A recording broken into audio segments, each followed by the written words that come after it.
Muy bienvenidos a todos. Este es un evento organizado conjuntamente entre el profesor Rufo del Departamento de Economía y yo. Mi nombre es Juan José Cruces, yo dirijo el Centro de Investigación en Finanzas de la Escuela de Negocios.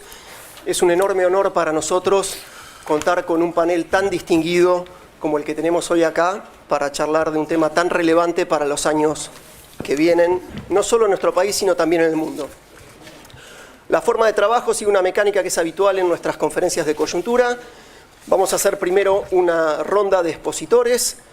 Cada uno va a tener 15 minutos estrictos para su exposición. Luego de eso va a haber una segunda vuelta donde los expositores van a poder contestarse entre sí, 3 minutos cada uno. Y finalmente vamos a abrir a preguntas del público. Necesitamos cerrar a las 7 de la noche porque hay muchos alumnos en la sala y empieza el próximo bloque de clases. Así que así son las cosas. Los miembros del panel son conocidísimos, no necesitan presentación, de modo que yo sin más demora los dejaría con Eduardo Levi Yeyati, economista y decano de nuestra Escuela de Gobierno.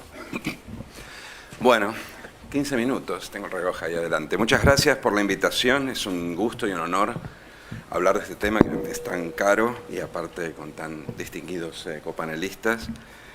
Siendo el primero, voy a aprovechar para abrir un poco, poner sobre la mesa algunas líneas de un tema tan complejo que voy a tener que obviamente sobresimplificar. El título de lo que estamos discutiendo es robotización y trabajo. Y creo que lo primero que hay que hacer es hacer la salvedad de qué estamos hablando cuando hablamos de robotización.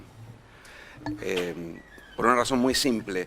Cuando hablamos de robotización, en general uno tiende a pensar un robot que reemplaza a un trabajador en una fábrica, pero la revolución digital es algo bastante distinto y esa es una diferencia que vale la pena resaltar. La máquina reemplazando al trabajador es algo relativamente antiguo, lo hemos visto, ahí está mejor, lo hemos visto en las últimas décadas, máquinas reemplazando trabajadores y de hecho si uno mira la evolución del producto industrial y la evolución del trabajo industrial se da cuenta de que el producto ha subido más que el trabajo en muchos países y eso es porque mucho de ese trabajo ha sido reemplazado. La revolución digital, lo que hablamos de robotización ahora es más específicamente la automatización. No son robots, máquinas materiales, sino que es robotización en sentido figurado, son robots inmateriales, son programas que a veces están o no unidos a las máquinas, ¿sí? Pero en la mayoría de los casos no lo están.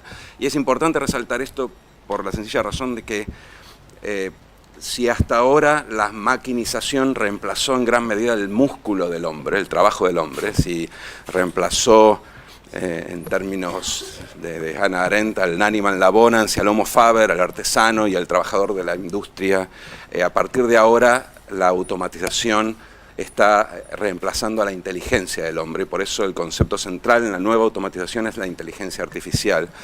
Y lo que tiene de especial esto es que al reemplazar la inteligencia lo que hace es que si antes el trabajador manual se iba corriendo de sector en sector, del sector primario, del campo hacia el burgo, la ciudad, haciéndose artesano y luego haciéndose operario, obrero, trabajador, y luego cuando las máquinas reemplazaban al trabajador se iba desplazando hacia el sector servicios, incluso el servicio basado en el conocimiento. Hoy la automatización lo está desplazando, está compitiendo gradualmente con el trabajador, con el ser humano, el trabajador humano, aún en el sector servicios, y la pregunta que uno se hace es, bueno, a partir de ahora, ¿a dónde migrará ese trabajador? Y esa es la pregunta que está detrás de la preocupación creciente, variable, pero creciente en muchos países centrales y me imagino que también de ahora en más en países, economías emergentes como la Argentina, de cuál es la implicación, cuál es el costo de esta tecnologización en términos de trabajo.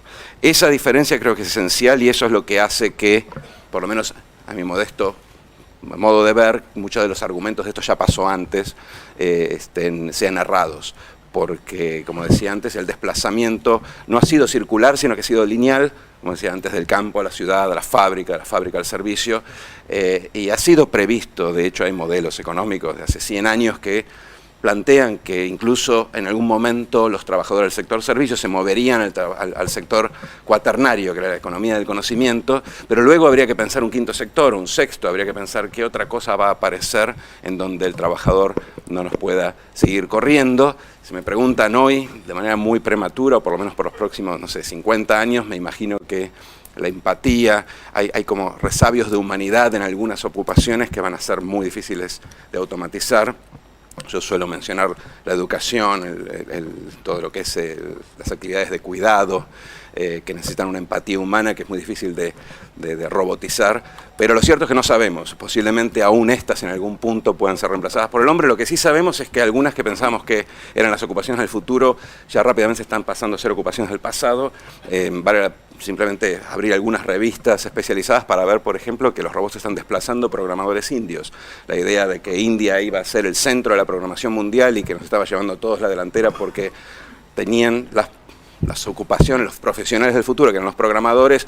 Hoy hay sectores en donde eran intensivos en programación y que están perdiendo trabajo porque el software, estos programas aprenden a autoprogramarse. De alguna forma el programador, el diseñador, los entrena para que haya software que generan software, inteligencia artificial que genera inteligencia artificial, y entonces algunas de las tareas del programador, que antes era como el white collar, el trabajador de alta remuneración, hoy pasen a ser sustituibles o a estar en una estrata, en un tramo de salarios menor al que ocupaba en términos relativos hace unos años. O sea que esto es, como digo, un blanco móvil y se está desplazando cada vez más.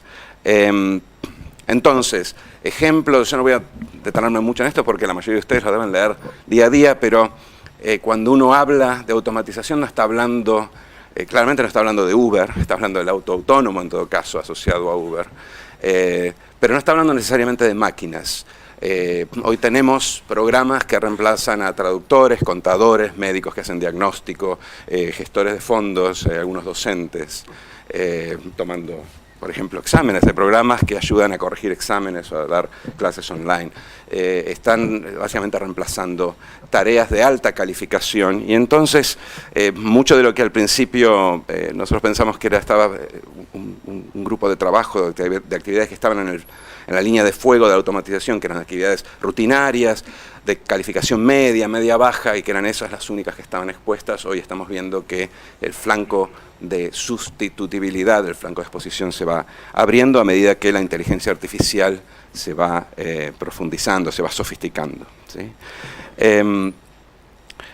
¿Cuáles son los efectos de esto? Que es un poco lo que nos interesa. Y primero voy a dar los efectos en términos generales y después voy a tratar de pensar un poco cómo se proyecta al caso argentino. Yo tenía algunas filminas para pasar, pero me parece que no voy a tener ni tiempo. ¿Tengo ahí? Ahora después te aviso, simplemente para ilustrar un punto. Pero, ¿cuáles son los efectos? Aquí los tengo medio anotados en mi machete, pero lamentablemente la presbicia me va a hacer movimientos extra. Ahí está. Ok, lo bueno, lo primero que uno piensa en términos de tecnología, es la razón por la cual uno la combate como un ludista, digamos, del siglo XIX, es el aumento de productividad. La tecnología, en principio, aumenta la productividad y generaría riquezas y productos que todavía no tenemos. Pero tiene asociado una serie de contraindicaciones o de peligros o de desafíos, por llamarlo de alguna forma, que vale la pena tomar en cuenta con suficiente antelación. Lo primero, el más debatido, es el que está asociado a la sustitución y al desplazamiento. Y aquí hay dos cosas, las dos palabras hay que tomarlas de manera separada. El desplazamiento en particular significa que algunas tareas dejan de existir y otras empiezan a aparecer. Y tiene importancia en sí mismo porque este desplazamiento, que uno en los modelos más estilizados supone que es básicamente un trabajador que deja de hacer una cosa y pasa a hacer otra cosa, en la práctica es muy conflictivo porque el trabajador desplazado no necesariamente es fácilmente reconvertible a la nueva ocupación.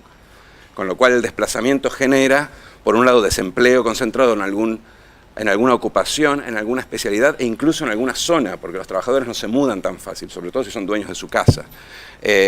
Y generan a veces déficits en otros lados, entonces puede darse la falsa contradicción de que faltan trabajadores de cierta calificación y sobran de otra, pero es que es básicamente fruto de este desplazamiento, que es un efecto posiblemente transitorio, pero dado que si uno tiene 40 años y no es reconvertible, ese trabajador queda como desplazado casi permanentemente, si no hay una política detrás que lo ayuda a reincorporarse. Es un efecto transitorio, pero de un trámite durante un periodo bastante prolongado. Es un problema que puede generar mucho conflicto, mucha falta de bienestar, atentar contra el bienestar de grandes cantidades de trabajadores. Ese desplazamiento es algo que independientemente de si la automatización reduce el total de trabajo, el desplazamiento es inevitablemente una fuente de conflicto. Nosotros lo estamos viendo en Argentina por un desplazamiento en el modelo de los sectores económicos, ni siquiera por la automatización, simplemente porque a ciertos sectores y que están más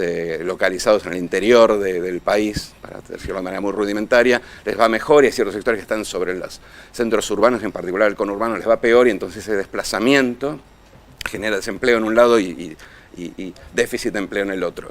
La sustitución genera básicamente ese mismo tipo de conflictos. Pero aparte genera sustitución.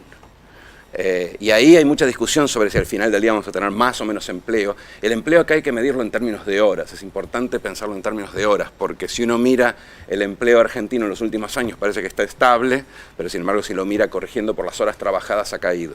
Entonces la pregunta es si al final del día vamos a trabajar las mismas horas, si va a haber empleo para todos, y es una pregunta abierta. Yo pienso que va a haber menos empleo, obviamente no va a ser destruido todo el empleo, pienso que va a haber menos empleo y que al menos pensar cómo hacer para paliar los efectos de un... Creo que lo segundo es algo debatible y posiblemente haya gente que piense que no, que van a aparecer suficientes nuevos empleos para compensar los primeros. El desplazamiento, en cambio, creo que es inevitable. ¿Qué más genera? Bueno, la sustitución tecnológica genera algo que voy a tratar de describir de manera muy rudimentaria, pero que está en pocas manos, ¿sí? Manos que son a la vez trabajadores o capitalistas. Y eso es algo que en algunos países avanzados se está viendo, de hecho, en Estados Unidos en particular.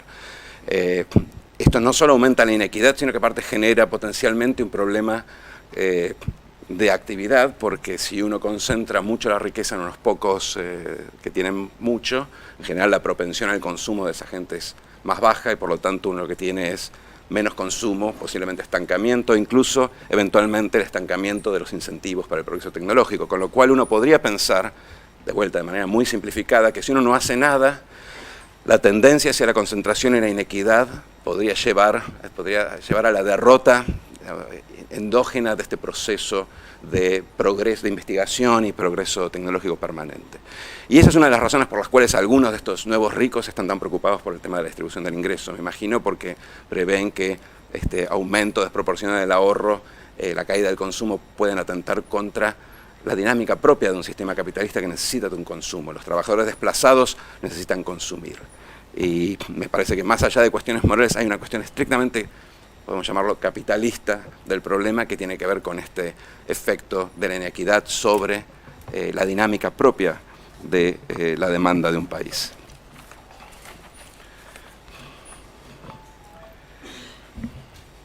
Ok.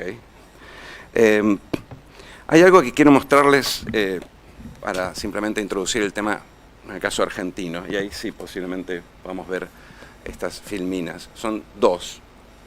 La primera es muy conocida, es de un trabajo de David Autor y coautores que ha sido reproducido muchas veces para el caso de Estados Unidos, es pero está hecho para otros países. Lo que hace este gráfico, este enfoque, es básicamente lo siguiente: califica los trabajos en función de su nivel de sofisticación. Como no sabemos cuál es la sofisticación, lo que hace es suponer que los trabajadores que perciben un salario más bajo tienen menos sofisticación y los que perciben un salario más alto tienen más sofisticación.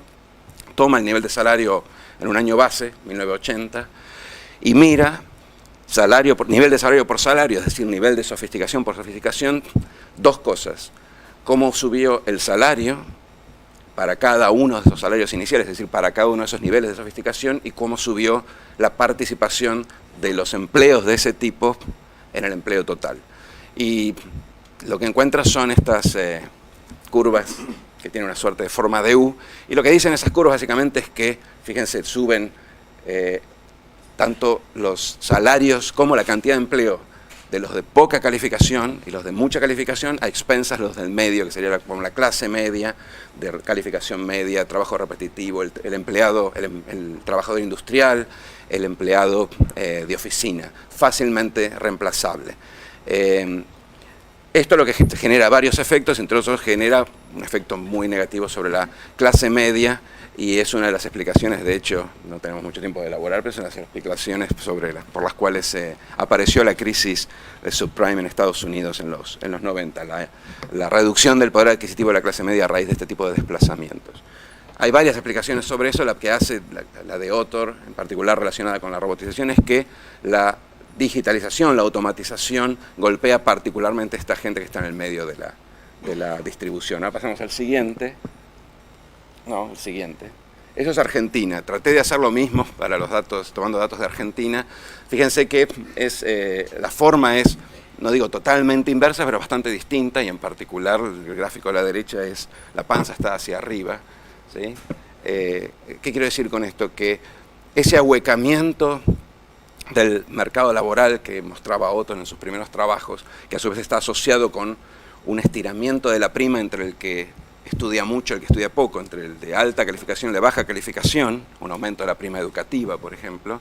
En el caso de Latinoamérica, en el caso de Argentina en particular, todavía no sucedió, de hecho sucedió lo contrario, y lo que se ve es que la clase media es la que se benefició en términos relativos, y aparte lo que se ve, y hay estudios que lo muestran, es que la prima educativa cayó en vez de subir. ¿Qué quiero decir con esto? Que ninguna de estas cosas que nosotros estamos viendo y analizando sobre el impacto de las tecnologías en el mercado laboral todavía hemos visto en Argentina. Es algo que posiblemente esté pasando y posiblemente pase en el futuro cercano, pero hoy todavía no lo hemos visto. Creo que en parte lo que nos está diciendo los gráficos es que hay bastante terreno para recorrer. Déjeme terminar con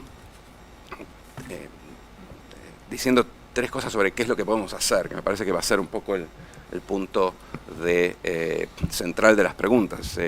Asumiendo que algunas de estas cosas que mencioné sucedan, vengan a la Argentina como ya están sucediendo en varios países desarrollados. ¿Qué podemos hacer? Lo primero que se nos ocurre es obviamente tratar de promover mediante políticas productivas los sectores que generan más empleo, y eso es algo que de hecho se hace, pero es muy difícil, es tratar de encontrar cuáles son los ganadores y de esos ganadores cuáles son los sectores que van a tener mayor intensidad de empleo. Yo hablo mucho de promover el turismo, por ejemplo, me parece un sector que en esta coyuntura está bastante protegido de la automatización, genera empleo y tiene varias facilidades para, de alguna forma, paliar los efectos colaterales de la automatización. También hablo mucho del sistema de cuidados. Creo que el envejecimiento de la población va a abrir una demanda para ese tipo de profesiones, de ocupaciones. De todas formas, es muy fácil decirlo, es difícil implementarlo. En otros países los sistemas de cuidados son muy precarios y pagan muy poco. O sea, uno puede pensar sectores donde efectivamente haya demanda de trabajo, de ahí a que eso sea la salida, que compense la pérdida de trabajo automatizado, hay un largo camino. Luego hay políticas activas de empleo, y acá voy a decir simplemente una sola cosa. Yo soy un defensor de las políticas activas de empleo, sobre todo las de formación profesional, pero si uno analiza los casos que hay en el mundo, los casos que han sido testeados, evaluados correctamente, la mayoría, no todos, pero la mayoría de esos casos no funcionan. Entonces, hay que ser muy cuidadoso con eso, hay que saber diseñar esas políticas. ¿Por qué no funcionan? Porque cuando le doy un subsidio al empleo, sustituyo empleo subsidiado por no subsidiado, porque cuando hago un matching de un tipo que busca un trabajo y con un trabajo ese tipo se queda un mes y después lo abandona, porque cuando hago formación profesional resulta que estoy formando pero no aumento significativamente la probabilidad de que esa persona vuelva a reincorporarse a la fuerza laboral. En fin, es muy difícil encontrar casos exitosos. Yo creo que hay que intentarlo, pero tampoco es tan fácil como decir eduquemos. Y la tercera punta, y con eso voy a cerrar, tiene que ver con las políticas de ingreso. Políticas de ingreso que son básicamente impuestos y transferencias. Y aquí hay dos formas de pensarlas. Una es grandes seguros de desempleo, si la gente no tiene trabajo les damos algo para comer, que es una versión, si se quiere, más ortodoxa. De hecho, los primeros propulsores, o los propulsores en la edad moderna del ingreso universal eran gente como Friedman en Estados Unidos. Pensaban en esto como una especie de plan, de gran plan social. Y luego hay una visión que es más, si quiere, más laborista, que tiene que ver con una transferencia que sea un complemento de la merma de poder adquisitivo del trabajador. Es un trabajador que trabaja, pero por ahí trabaja menos horas.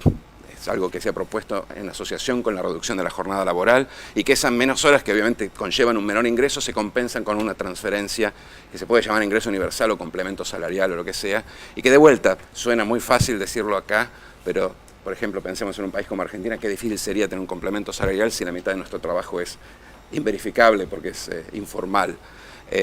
Pero creo que al final del día, y con esto sí voy a cerrar, ninguna de estas tres puntas, políticas productivas, políticas activas de empleo, políticas de distribución, de ingreso, por sí solas nos garantizan que vamos a mitigar los impactos de la automatización.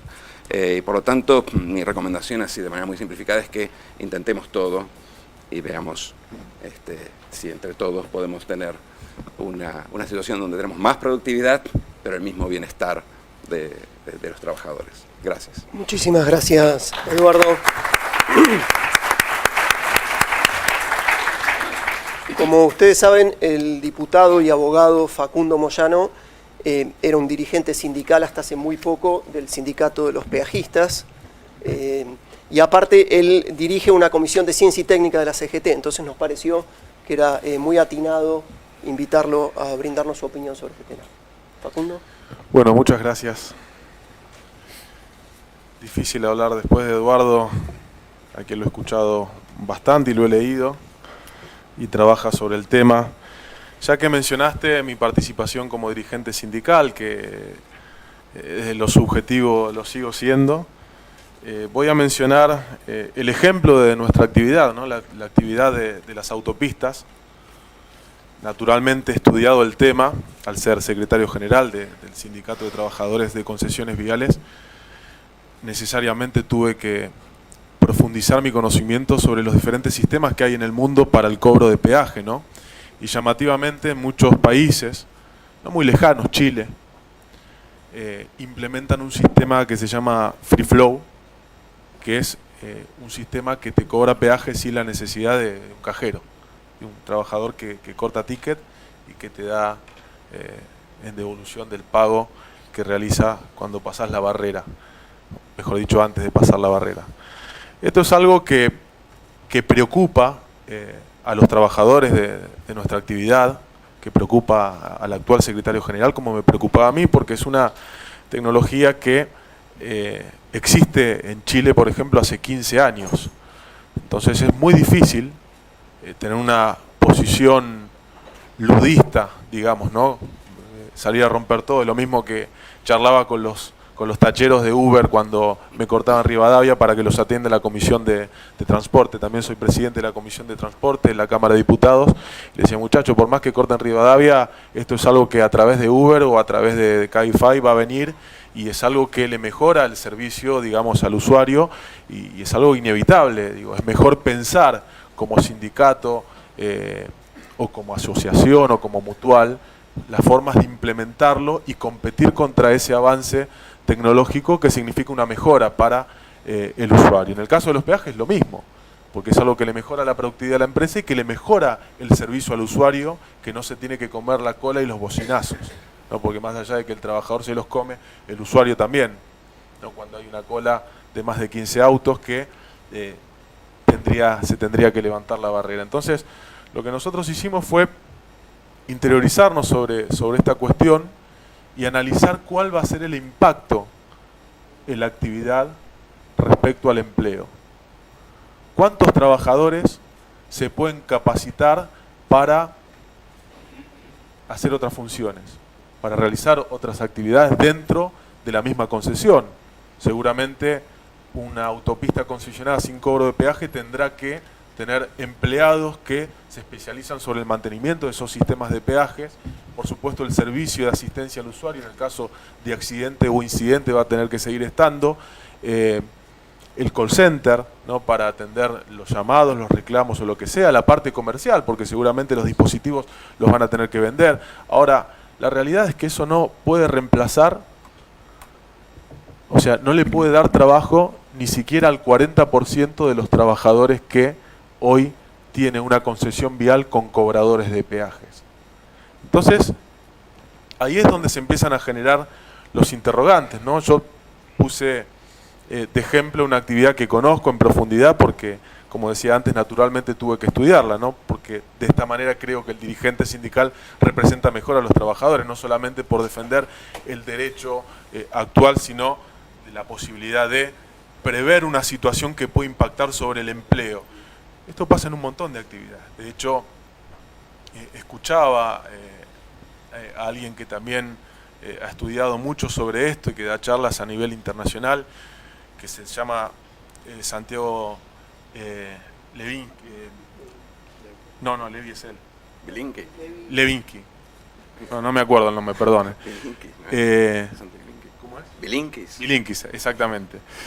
Hablaba respecto, digo, conozco al visionario tecnológico más importante de la Argentina, que se llama Hugo Moyano, porque sabiendo que, por ejemplo, en Nevada hay camiones que ya están reglamentados legalmente para que transporten sin conductor, se fue independiente. Lo mismo me decían a mí cuando abandoné, en realidad no abandoné, sino que limité el mandato de mi asociación sindical, porque entiendo que la democracia sindical es el mejor método para poder acompañar con más efectividad estos cambios tecnológicos y no poner al trabajador en víctima, sino poner al trabajador en protagonista de cómo realizan este cambio para que tenga el menor impacto en su fuente de trabajo.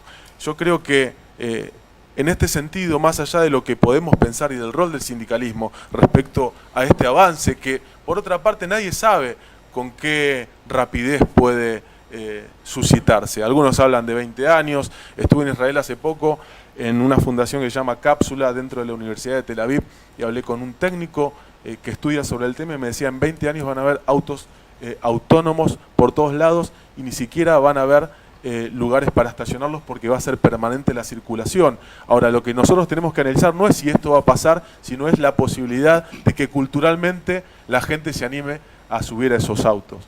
Entonces digo, esto es inevitable, es más, yo creo que no nos tendríamos que limitar a imaginarnos que todas las actividades, absolutamente todas, sean reemplazadas y bueno, tengamos que pensar modelos diferentes. Yo escuchaba a Levi, como también a Sergio Bernstein, hablar de la sociedad del ocio y hacer un repaso histórico sobre las diferentes posibilidades que se pueden dar. Ahora, la realidad es que respecto a esto, nadie puede decir qué es lo que va a pasar y de qué manera se pueden atender los problemas que van a tener los ciudadanos, los individuos que queden sin trabajo. Digo, yo creo que acá esto merece, porque cuando hablamos del rol sindical, el rol sindical puede ser, ¿cuál fue mi aporte? Digo, democraticemos el sindicato para que el sindicalista esté más cerca de la realidad y de los cambios que se van suscitando en cada actividad. Ahora, el rol natural de preponderancia lo tiene que tener la política, que es quien tiene que integrar a las partes. Por eso creo que la responsabilidad, y esto es algo que tal vez no veo que en este país se trate con profundidad y en otros países sí, que la política genere los ámbitos necesarios para que partes que tienen naturalmente incumbencia en estos temas, como la parte sindical y la parte empresaria, y la parte técnica, por supuesto, con los académicos que pueden aportar mucho sobre esto, se puedan integrar a pensar de qué manera se pueden enfrentar todo este tipo de desafíos. La verdad es que, como recién describía Eduardo, con una economía informal de un 35%, tal vez tenemos otras prioridades y todavía no podemos enfocarnos directamente a tratar esta cuestión. La reducción horaria es algo que trabajamos con la diputada Alicia Siciliani. Digo, sin tirarme en contra del proyecto que firmé con mucho compromiso y entendiendo cuál es la problemática actual y entendiendo el modelo alemán, que bien lo explicaste, y luego recibimos a la viceministra de Trabajo alemana y también tuvimos la posibilidad de debatirlo con ella. Digo, no creo que esto sea una solución a largo plazo. A ver, nosotros lo discutimos en nuestra actividad. Tenemos 3 turnos de trabajo de 8 horas. Como es una actividad sospechosa de insalubridad, dijimos, se puede poner un turno más de trabajo y reducir la jornada a 6 horas o a 36 horas semanales. 39 tiene Alemania, si no me equivoco.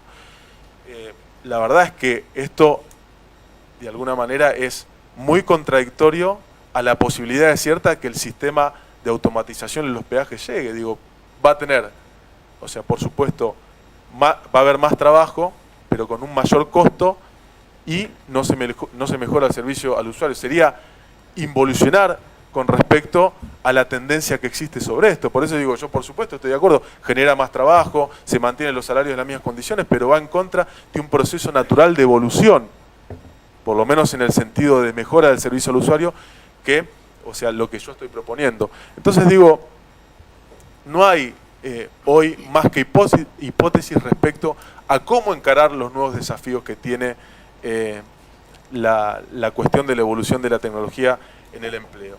Yo recuerdo una anécdota que también lo escuché de una charla, te la voy a robar, Eduardo, de Levi, respecto a una anécdota del nieto de Henry Ford, si no me equivoco, el sindicalista de la época, que le mostraba una nueva línea de producción en la fábrica. Y le hace una pregunta en forma de chicana, le dice, me gustaría saber cómo vas a hacer vos para cobrarle la cuota sindical a todos estos empleados por los robots. Y el sindicalista le dice, la verdad que no sé, pero yo te hago una pregunta a vos, me gustaría saber cómo vas a hacer para venderle los autos a estos empleados.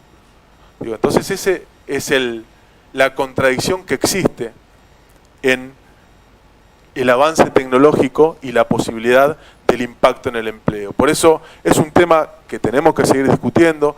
Hay muchos que han escrito sobre esto. Paul Masson, un libro que leí hace poco que se refiere al postcapitalismo, habla y tiene una descripción bastante precisa respecto a esta cuestión. No creo que la conclusión sea acertada, pero bueno, en definitiva la conclusión es la que tenemos que discutir nosotros entre todos los actores y fundamentalmente, como decía antes, la responsabilidad de la política de poner este tema como eje de la discusión, porque es algo que el mundo está discutiendo, ¿no? El mundo desarrollado, países como Francia, que tienen un 12% de paro, un 12% de desempleo, hoy no saben cómo resolver, sí lo están discutiendo. Por eso me parece que más allá de que no aparezcan soluciones, lo importante es poder debatir este tema, y por eso estoy muy agradecido a la universidad que me hayan invitado justamente para debatir esta cuestión. Gracias.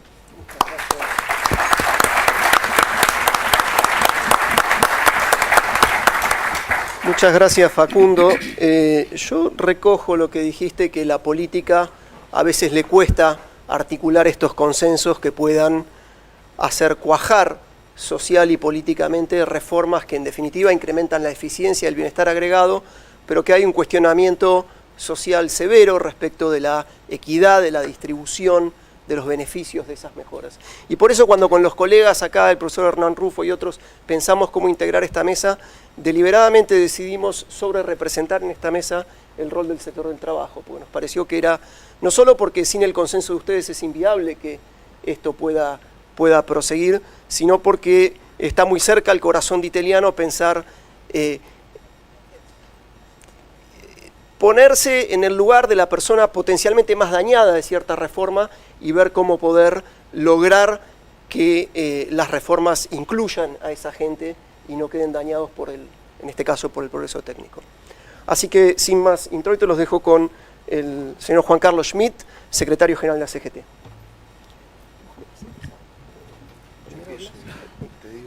Dale. Buenas tardes. Muchas gracias a la universidad. Tengo la percepción de que es una oportunidad inmejorable para demandar justamente de la política el abordaje de este tema. Cuestión que de alguna manera también está ausente en el mundo. Yo tengo la impresión de que efectivamente estamos a lo que algunos expertos llaman la sociedad disruptiva. Es decir, que va a haber una gigantesca transformación con el correr de los años, que no va a ser igual en todas las geografías, no va a tener la misma intensidad en distintas sociedades. Y pienso concretamente que esto que dice los dos colegas, bueno, los compañeros que me precedieron, es que indudablemente hay que poner en el centro de la discusión todas las alternativas y que ciertamente no hay una única alternativa. Lo primero que me da la impresión que hay que hacer es no verlo como algo inevitable. No creo que esto sea así, ni como una fatalidad. ni que como viene la tecnología, todo tenemos que aceptar que llega irremediablemente. Porque para eso está la política. Para eso tiene que estar el debate público, la agenda de prioridades, los planes de reconversión, o como le querramos llamar, o los planes de capacitación. Esto es lo que está haciendo el mundo desarrollado. No es verdad que aparece la tecnología y inmediatamente empieza el desplazamiento del trabajo humano. Entre otras cosas porque acá, si tengo tiempo, voy a narrar también una anécdota que leí hace poquito. El problema que está detrás de todo eso es el consumo. ¿Quién va a consumir si esto tiene la tendencia hacia la concentración de la riqueza y se olvida la distribución del ingreso? Que ciertamente es un escándalo hoy a nivel universal. Porque siempre hubo desigualdades, pero tal vez la desigualdad que tenemos hoy es la más brutal de la historia de la humanidad. Esto por un lado. Por eso yo simplemente he intentado, con un equipo en la CGT, de aproximarnos a este tema. Porque indudablemente, como ha ocurrido en otras etapas, el impacto va a transitar sobre nuestras espaldas, primeramente. Y entonces, con mucha humildad, con mucho esfuerzo de los compañeros, hemos preparado un corto video donde esto lo intercalamos con alguna de las apreciaciones, alguna de las observaciones que hace el Papa Francisco en Laudato Si, que ciertamente están indicando también un camino alternativo como el que todos estamos buscando aquí. Así que le pediría al compañero, al rector, que, o si lo ascendí, pido disculpas. No, soldado raso acá. Pero que proyecte, por favor.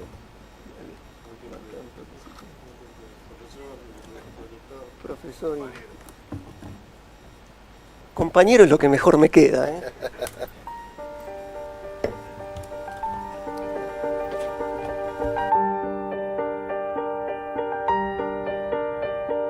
La búsqueda del fin del trabajo humano como actividad que provee dignidad y sentido a las personas es bastante antigua. La esclavitud fue uno de los esfuerzos más importantes. El precio de las personas sometidas a esclavitud, surgido del libre juego de la oferta y la demanda, fue también en su tiempo una de las conquistas del progreso. Luego se buscaron nuevas formas de esclavitud encubierta o disimulada. El trabajo semiesclavo fue una de esas formas. Por fin se produjo la conversión del trabajo en una mercancía ofrecida en el mercado y cuya retribución surgía del libre juego de la oferta y la demanda. La cosificación del trabajo incluyó el de cosificar a las personas. Las personas se convirtieron en recursos al que recurrirían las empresas y para los que perseguían y siguen persiguiendo el objetivo de pagar el menor salario posible. En la actualidad, la robotización renueva el sueño capitalista de desplazar a las personas por artificios y artefactos, con el argumento de reducir los costos de producción y minimizar los problemas que significa tener que lidiar con recursos humanos que reclaman derechos, tienen problemas personales y constituyen un obstáculo en el camino hacia el mundo feliz que ya en 1932 anunciaba sombríamente Aldous Huxley. La proposición se completa con el reemplazo del salario por una asignación automática para todos a partir de alcanzar la edad laboral y sin contraprestación alguna. Este sistema, que pretende reducir a las personas en consumidores sin ninguna otra función económica o social, ya se está ensayando en algunas grandes ciudades e inclusive ha sido propuesto para algunas naciones como los programas pilotos de ingreso universal que están implementando Finlandia y Canadá. En nuestro país, el economista Levi Yeyati encuentra en las páginas del diario La Nación y en el apoyo de algunos funcionarios nacionales una inmejorable oportunidad de desembarco de este caballo de Troya que esconde en sus entrañas la destrucción del trabajo y consecuencias de las conquistas del progreso. Luego se buscaron nuevas formas La esclavitud fue uno de los esfuerzos más importantes. El precio de las personas sometidas a esclavitud, surgido del libre juego de la oferta y la demanda, fue también en su tiempo una de las conquistas del progreso. Luego se buscaron nuevas formas de esclavitud encubierta o disimulada. El trabajo semiesclavo fue una de esas formas. Por fin se produjo la conversión del trabajo en una mercancía ofrecida en el mercado y cuya retribución surgía del libre juego de la oferta y la demanda. La cosificación del trabajo incluyó el de cosificar a las personas. Las personas se convirtieron en recursos al que recurrirían las empresas y para los que perseguían y siguen persiguiendo el objetivo de pagar el menor salario posible.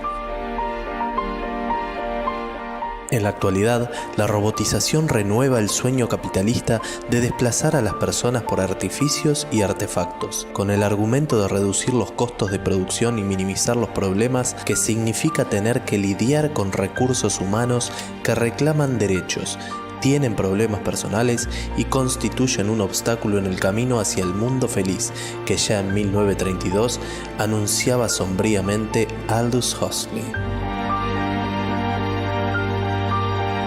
La proposición se completa con el reemplazo del salario por una asignación automática para todos a partir de alcanzar la edad laboral y sin contraprestación alguna.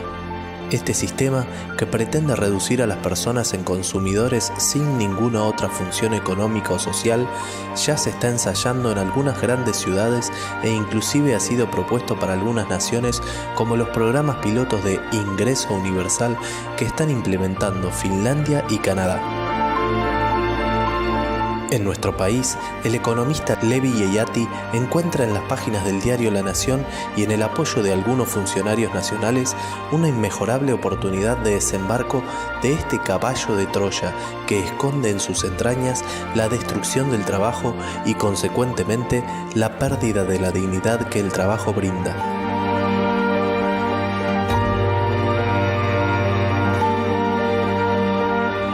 En pleno curso de este proceso, Francisco ha propuesto reemplazar el paradigma tecnoeconómico del sistema global del mercado por un nuevo paradigma: techo, tierra y trabajo para todos los habitantes del planeta. Su convicción de que es posible seguramente nació en su infancia y adolescencia, porque se desarrolló en la Argentina, que alcanzó las mayores proporciones de la historia moderna, bajo cualquier régimen, de habitantes propietarios, habitantes con trabajo digno, habitantes con acceso a la salud y a la educación en todos los grados. También debe recordar la participación de los trabajadores y de las organizaciones de trabajadores en todos los aspectos de la vida política, económica y social de la Argentina de aquel tiempo, y por ello propone que sean ellos los que proyecten cómo sacar al mundo de la grave situación en la que se encuentra. Culpar al aumento de la población y no al consumismo extremo y selectivo de algunos es un modo de no enfrentar los problemas. Se pretende legitimar así el modelo distributivo actual, donde una minoría se cree con el derecho de consumir en una proporción que sería imposible generalizar, porque el planeta no podría ni siquiera contener los residuos de semejante consumo. La tecnología puesta al servicio del pensamiento capitalista ha sido y sigue siendo el instrumento de la creciente desaparición de la posibilidad de tener trabajo. Cuando la participación del trabajo humano en los costos era significativa, explotaron las condiciones sociales, muchas veces miserables, de países de menor o nulo desarrollo industrial.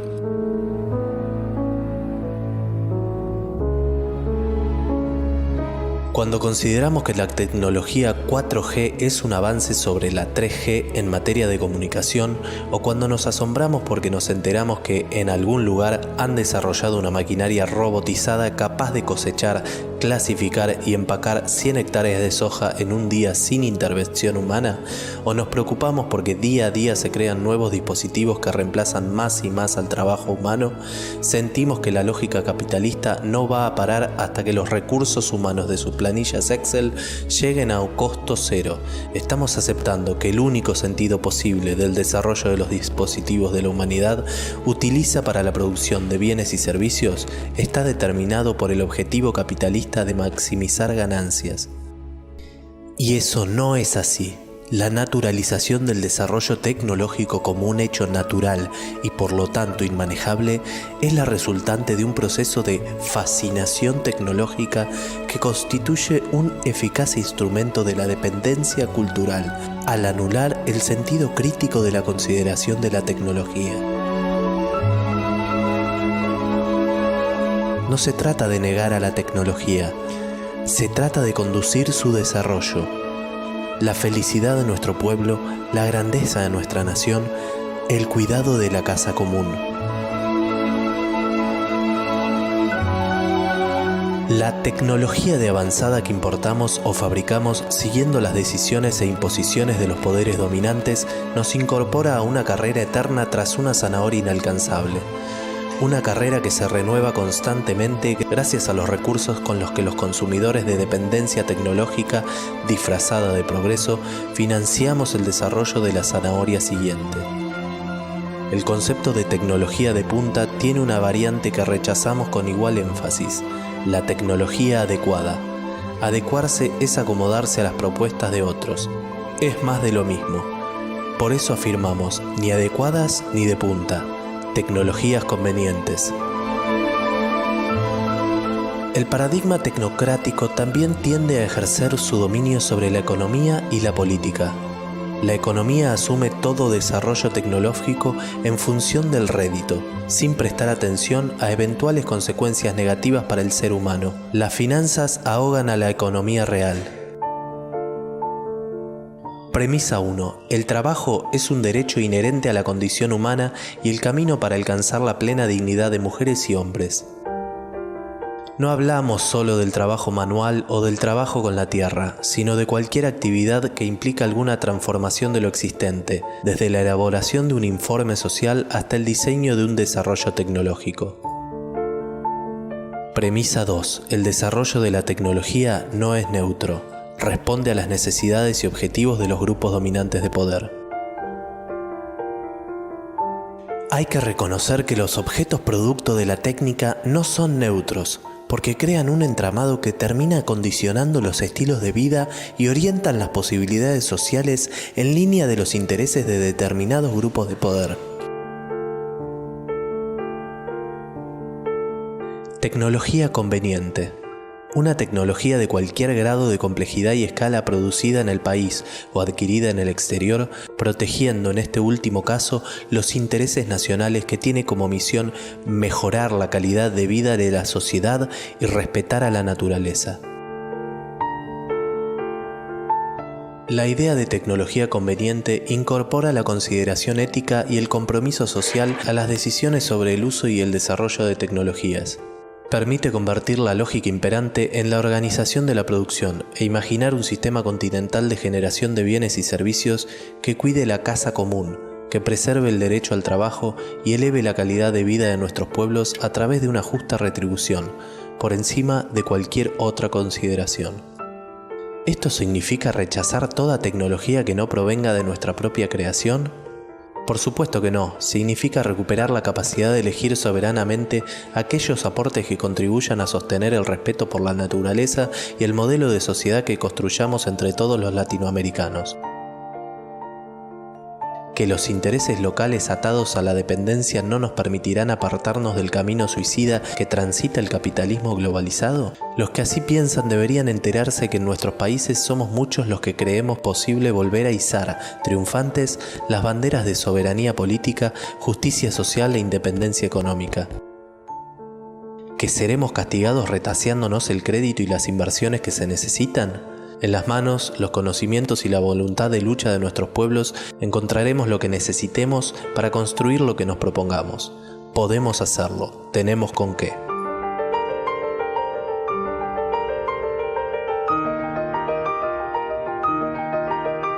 Se trata de reconocer el carácter de trabajo a toda actividad humana que implique alguna transformación de lo existente, de considerar trabajadores a toda mujer y a todo hombre que lo desarrolle, de que el trabajo sea retribuido por el salario como contraprestación digna y justa por la contribución física e intelectual de las personas a la sociedad. En la actual realidad social mundial, más allá de los intereses limitados de las empresas y de una cuestionable racionalidad económica, es necesario que se siga buscando como prioridad el objetivo del acceso al trabajo por parte de todos.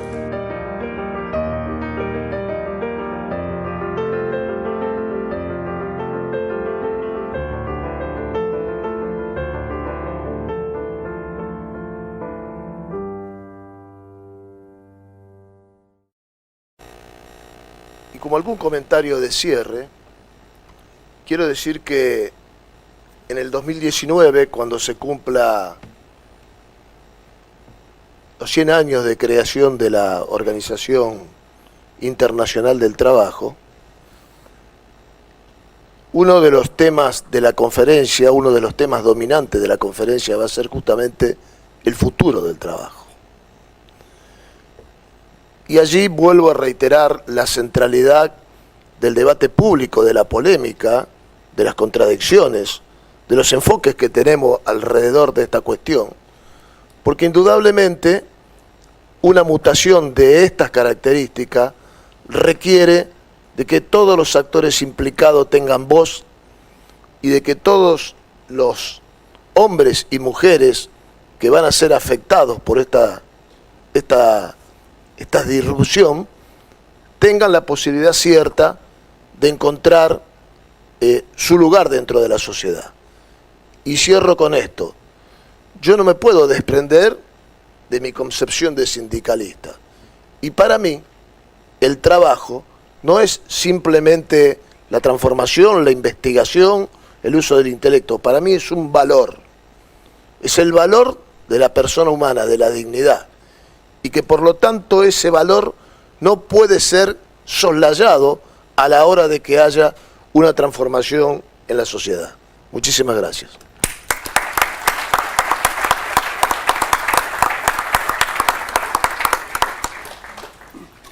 Muchas gracias, Juan Carlos. Tiene la palabra el ministro Triaca.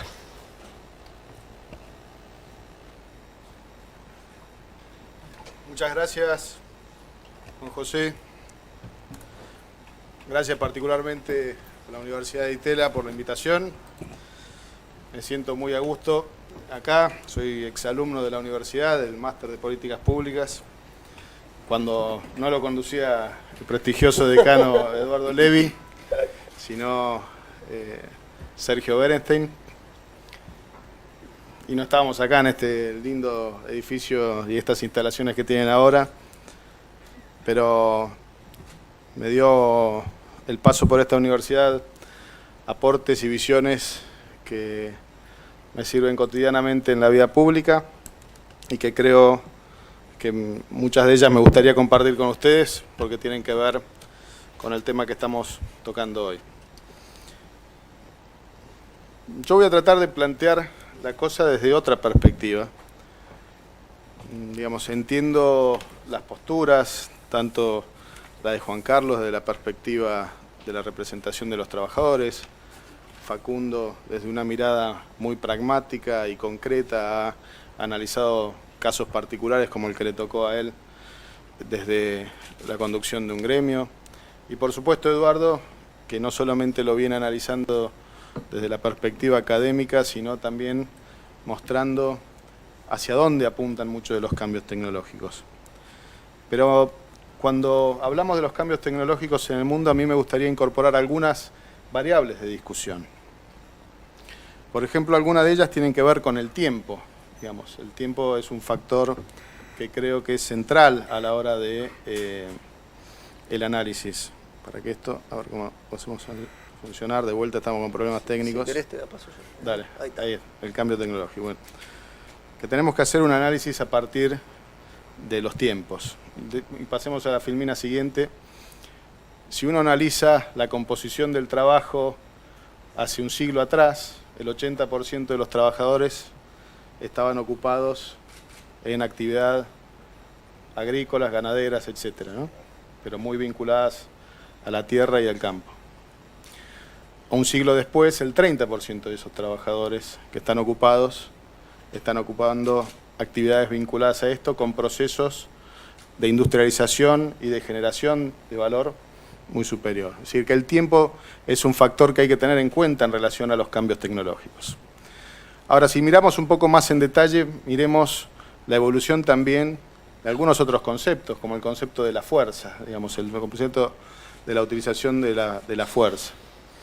Si uno mira el desarrollo de la actividad minera hace un siglo atrás, por ejemplo, en Inglaterra ocupaba 1.200.000 trabajadores la actividad minera. Era sin duda la actividad que ocupaba más cantidad de trabajadores. Ahora la miramos hoy y ocupa menos de 5.000 trabajadores. Apenas más, un poquito menos de 5.000 trabajadores. Y sin duda que el cambio tecnológico tuvo mucho que ver. Sin duda que hubo avances que generaron oportunidades. Pero también la misma composición de trabajadores fue migrando hacia otras actividades. Sigamos. Miremos otro concepto, la habilidad manual. No solamente la fuerza, sino la habilidad manual. Cuando miramos un siglo atrás y vemos que en como decía Facundo, en las líneas de producción automatizadas, por ejemplo, en la industria automotor, vemos los procesos continuos y de generación continua que ocupaban cierta cantidad de trabajadores. Hoy, esa cantidad de trabajadores, como lo señalaba Facundo en el ejemplo actual, hoy cuando vos vas a una planta de ensamblado de automotores y digamos el nivel de ocupación es cada vez menor. Esto no redunda en una caída ni de la calidad del producto que se genera, ni del tipo de bien que se produce, pero sin duda que afecta la cantidad de trabajadores. Ahora, si uno mira otros componentes de la actividad, como por ejemplo todo lo que tiene que ver con servicios, todo lo que tiene que ver con la actividad comercial, con la actividad de venta, ha crecido muchísimo en términos de composición dentro de esa propia actividad. Para poner otro ejemplo, usamos una mirada más allá de la habilidad manual y lo que tiene que ver con los procesos de cálculo. Y acá déjenme señalar algunas características, continuando con los cambios, la capacidad de cálculo. Pasamos a la filmina, podemos tratar de averiguar dónde están las computadoras. Esto era un concepto en 1944, cada una de las mujeres de esa foto es una computadora, y entre todas son una gran computadora. En 1944, un comité de expertos, pasemos a la filmina siguiente, envía una recomendación al gobierno de Estados Unidos sugiriendo que sería bueno llamar computadoras a las máquinas y operadoras a las personas. Hoy, como vemos, la tecnología avanzó muchísimo, sigamos a la siguiente, y así luce cualquier servidor de cualquier compañía de comunicaciones o de almacenamiento de datos. Y nuevamente, aquí transcurrieron más de 50 años y la cantidad de empleo y nuevas ocupaciones que generó la industria digital es enorme. Por último, y lo más reciente, es que la tecnología ha comenzado a asistir en tareas que necesitan inteligencia, lo que llamamos inteligencia artificial. Pasamos al ejemplo siguiente. Si bien todavía no está madura, la inteligencia artificial comienza a asistir a profesionales en tareas que estaban consideradas como exclusivas de los humanos y difícilmente replicable por máquinas. Esto está cambiando. Una de estas profesiones es la del médico. Quizás algunos de ustedes conocen la supercomputadora Watson, que es la que está en la filmina siguiente, que puede realizar miles de diagnósticos y aprender y bajar su nivel de error con suma rapidez y haciendo el trabajo de gran cantidad de médicos. Va tomando la información de todos los médicos y va mejorando los cálculos y bajando el nivel de error como el mejor de todos los médicos. Ahora, esto puede generar miedo. Todos estos cambios tecnológicos, sin duda que a una enorme cantidad de la sociedad le generan miedo. Pero la consecuencia de ese miedo, la forma en la que enfrentamos ese miedo es tener información, es estar informados. Y acá vamos a ir a algunos datos de estudios que hizo el Buró de Estadísticas Laborales de Estados Unidos. Pasamos a la filmina siguiente, la otra. Que analiza 2.000 ocupaciones, que el 60% de esas, volvamos un segundo para atrás, el 60% de las ocupaciones tienen un 30% de sus actividades reemplazables con tecnología que existen hoy. El menos de un 5% de las ocupaciones tienen un 100% de sus actividades reemplazables con tecnología que existe hoy. Un robot puede ordenar ropa en una estantería de un comercio, pero difícilmente puede además atender varios clientes al mismo tiempo. Y más allá de eso, digamos, y de ese caso en particular, tenemos que empezar a mirar los procesos de avance tecnológico en otro sentido.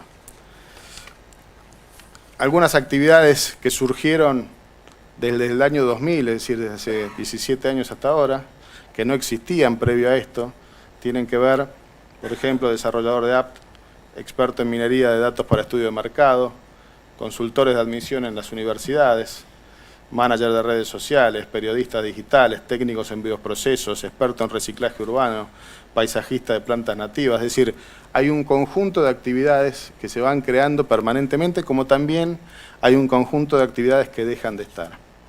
Si uno mira muchos de los convenios colectivos de trabajo que están en la órbita del Ministerio de Trabajo, tienen, la mayoría de ellos, actividades que ya no están operativas, que ya no funcionan como una actividad realizada.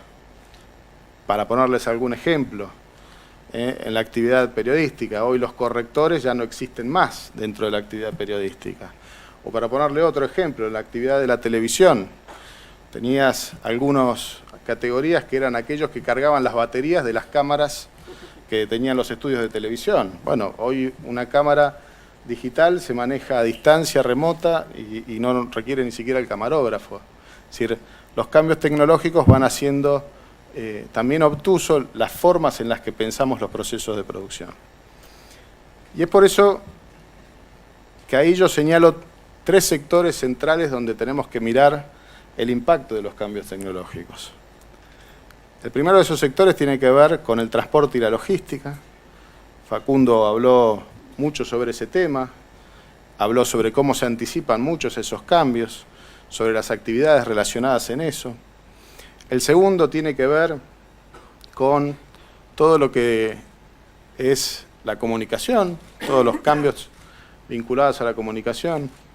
Y el tercero, sin duda, que para mí es uno de los más importantes y lo vinculo con la presentación que hizo Juan Carlos anteriormente, donde hay puntos que claramente tenemos coincidencias y otros que pensamos distinto, pero que tienen que ver con el cuidado del medio ambiente y la generación de energía. Ahí hay una enorme cantidad de actividades a desarrollar en estos 3 sectores que tienen un desarrollo permanente basados en el conocimiento. Y por eso lo que nosotros creemos y sobre lo que estamos trabajando como Ministerio de Trabajo es en un eje de formación profesional continua. Ustedes están acá y están estudiando en la universidad y muchos de ustedes van a tener su título de grado, de posgrado, pero no va a ser la última vez que estudien durante su vida laboral. Seguramente que van a tener que volver a ámbitos como este u otros, o en las mismas empresas, o a través de capacitaciones a distancia, para poder actualizar sus conocimientos en función de los procesos productivos de los cuales ustedes participen. Y esto es algo que nos tenemos que acostumbrar. Mi mamá tiene 76 años y nunca pensó que iba a tener que bajar aplicaciones y aprender a usar aplicaciones para ponerse en contacto con sus nietos, con sus hijos y poder administrar sus cosas a partir de su celular. Digo, no estaba en la función de su proceso educativo. Y esto es parte de lo que va a ser continuo para las generaciones, por supuesto las nuestras y las que vienen.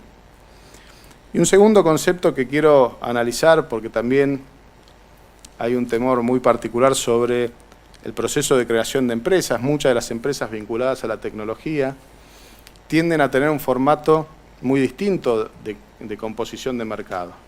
Muchas de estas empresas toman todo el mercado cuando generan un conocimiento, cuando generan el desarrollo de un nuevo producto. Es decir, que no tienen espacios de competencia como pasa muchas veces en el sector de bienes. Ahora, ante esta situación, lo que nosotros vemos es no solamente la importancia de, como decía Facundo, de la discusión del Estado en relación a, no a la limitación de la generación de oportunidades de desarrollo tecnológico, sino de la orientación de los fines y sobre todo de qué manera podemos generar una distribución justa de riqueza. Que dicho sea de paso, en el medio de este debate que tenemos que dar, tenemos que pensar que hay 4,5 millones de argentinos en la informalidad, que hay 1,5 millones de desocupados y seguimos teniendo 1/3 de argentinos en la situación de pobreza. Y que no es otra forma que a través del trabajo la que vamos a poder generarle oportunidades de desarrollo y de salida de esa situación de pobreza. Por eso creo que el debate es bienvenido, por eso creo que el debate es un debate abierto, que no hay una respuesta otorgada ni definida, sino que los aportes van a estar dados no solamente por los cambios tecnológicos, pero sino también por la capacidad, flexibilidad e inteligencia que tengamos como sociedad para entender esos cambios tecnológicos y prepararnos para el futuro que viene. Y que va a estar muy vinculado por la adquisición de conocimientos, la democratización de esos conocimientos para que todos tengan un acceso al mismo y que tengan esas oportunidades de desarrollo a partir de ellos. Me parece que esa es la forma de los desafíos que estamos enfrentando. Muchas gracias.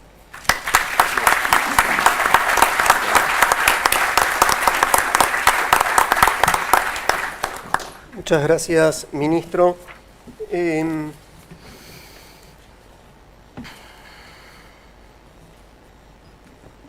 Lo que vamos a hacer ahora es, vamos a, por algún motivo, esto... Vamos a dar una vuelta de respuestas entre los panelistas. Va a tener 3 minutos cada uno y va a seguir en el mismo orden que expusieron en primer lugar. Pero antes de eso yo quisiera abusar un poquito de mi rol de moderador y mostrar simplemente 2 placas, 2 gráficos, muy sencillos. Primer placa, y tengo acá copia para los oradores. Primer placa es simplemente la evolución de la población de la humanidad. Los últimos 2 siglos, los últimos 200 años, más o menos desde que nos independizamos de España. Cuando nos independizamos de España, un poquito tiempo después, había en el mundo 1.000 millones de personas. 100 años después, aproximadamente en 1910, 1920, había en el mundo 1.800 millones de personas. Había crecido 80% la población del mundo. Hoy hay en el mundo 7.400 millones de personas. Prácticamente en los últimos 100 años se cuadruplicó la población. Naturalmente, en este proceso sucedieron enormes cambios tecnológicos y ante el advenimiento de esos cambios tecnológicos hubo en la humanidad el enorme temor de la destrucción de puestos de trabajo porque las máquinas sustituían o actividades o puestos de trabajo. Y me gusta la última parte del gráfico que cubre los últimos 50 años. Mi abuelita nació antes de la invención del automóvil, mi bisabuela, y cuando se murió cerró los ojos con el avión supersónico. Yo nací cuando está la barra roja esa. Cuando yo nací había 3.400 millones de personas en el mundo. Hoy hay más del doble, 7.400. Ahora, la tasa de pobreza extrema, como la define el Banco Mundial, personas que viven con menos de $2 por día, cuando yo nací era 62%. Hoy esa tasa de pobreza extrema es 9%. O sea, en el curso de la vida de mi bisabuela pasó de antes del auto al avión supersónico. En el curso de mi vida, con enormes cambios tecnológicos que naturalmente generan enormes costos de transición entre regímenes, lo que yo veo en ese gráfico es un gran progreso de la humanidad. Y este otro gráfico es el coeficiente de Gini, que es una medida de desigualdad en la distribución del ingreso, medido también en los últimos 2 siglos. Ahí un número alto es un número de una economía con más desigualdad en la distribución del ingreso. Un número bajo es una economía con más equidad en la distribución del ingreso. Para que tengan una referencia, Argentina tiene un Gini de aproximadamente 40. Aproximadamente, entre 40 y 45. ¿Y qué ves ahí? Bueno, ahí ves desde la revolución industrial, la invención de todas estas máquinas que sustituyeron trabajo, hasta aproximadamente la Segunda Guerra Mundial, un incremento importante, donde el índice de desigualdad sube de 55 a aproximadamente 75, una estabilidad durante aproximadamente 30 años, y luego una tendencia a mayor igualdad. Ahora esto es como lo miraría Dios. Alguien, o Google Earth, un satélite que mira todo el planeta y le da igual importancia a cada habitante del planeta. Ahora ustedes me dirán, no, hay mayor desigualdad en los países ricos, es verdad. La caída en la desigualdad en el último tramo es porque muchos labores, muchos puestos de trabajo de los países ricos de roles no calificados migraron a Asia. ¿Ok? Ahora, eso, visto desde el punto de vista de alguien que le interesa igual cada habitante del planeta, implicó una mejora en la igualdad de la distribución de ingresos a nivel del planeta, que tuvo el correlato de agravar la distribución de ingresos, de empeorar la distribución del ingreso en los países ricos. Simplemente quería mostrar estos dos gráficos para motivar el debate, y ahora le toca a Eduardo Levy-Yeyati y sus 3 minutos de repechaje. Ok. Bueno, antes que nada quería que Juan Carlos me pasara el nombre de la persona que pronunció así mi apellido. La verdad que es la primera vez que lo pronuncian bien. No es argentina esa persona, seguramente. No, quería hacer por ahí algunos comentarios sobre el tema del ingreso universal, pero más que nada sobre la relación entre la distribución y el trabajo. Como decía antes, creo que es un falso dilema hablar del ingreso universal como antitrabajo. Comento un poco cómo yo le entré al tema hace unos años.